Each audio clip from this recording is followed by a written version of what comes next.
Okie dokie, guys. Here we are again with another episode of Bible Study with Shahan. And as always, I am Matthew Shahan. And I just want to thank every one of you for following along, liking my content, and especially if you shared it out so the message can spread. Alright? These Bible studies are very important to me. I love being able to spread the word, spread the awareness, spread the love, the kindness, because that's ultimately what God is. Alright? Love. And it says in here multiple times, and I love reading it, unfailing love. That's truly what God is in Christ, in Jesus, is just unfailing love for each and every one of us. It doesn't matter what color we are, what gender we are, what race. Each one of us, He loves each one of us. Okay? No matter who we are, He loves each one of us. And please remember that and be kinder and nicer to yourselves, okay? Each one of you. Because like I said, we're only in competition with ourselves to be better than we were yesterday. Alright? It's very important. Well, today we are on a lesson that is personal boundaries. Personal boundaries. Alright? And we are reading out of Genesis chapter 31, verse 45 through 55 today. And we continued to take personal inventory, and we were wrong when we were wronged and promptly admitted it.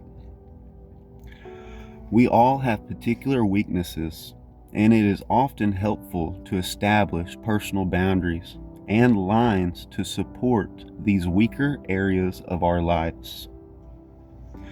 We may need to clearly define our commitments to others.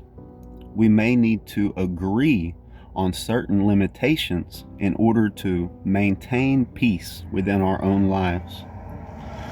Once the boundaries have been established, honesty is needed to maintain them. An assessment of our honesty in keeping our commitments and our commandments were needed to be on a regular part of our everyday life. Jacob and his father-in-law, Laban, had some conflicts. As they were working them out, they entered into an argument by drawing a clearly defined boundary line and setting up a monument to remind them of that commitment. May the Lord keep watch between us to make sure that we keep our covenant, and when we are out of each other's sights. All right. See the pile of stones, Laban continued, and see this monument I have set between us. They stand between us as witnesses of our vows. So Jacob took an oath before the fearsome Lord and his own father, Isaiah, to respect that boundary line.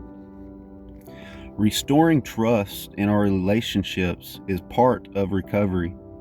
To do this, we should define our expectations and enter cautiously into commitments. We are not merely responsible for what others know about. We are personally responsible for our own honesty before the watchful eyes of the Lord. These rational commitments are not to be entered into lightly, but when we make them, they must be vigilantly maintained from each and every one of us. All right? That watchful eye of the Lord, I love that part. Whether you think He's watching or not in a creepy way, but He's always watching. What you think you do in the light for everyone to see, He sees that. He sees the progress that you're doing. Each one of you does, and me, in the light for everyone to see. He sees that. But most importantly, He sees what you do in the dark that you don't think anyone sees. Alright? Just remember that. God is always watching, and He's always evaluating our hearts, our minds, and our souls.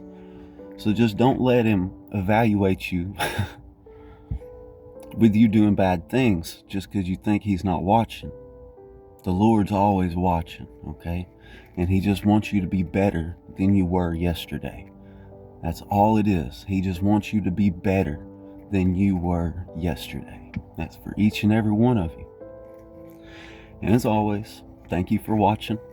This was another episode of Bible Study with Shahan. I love y'all. Be good.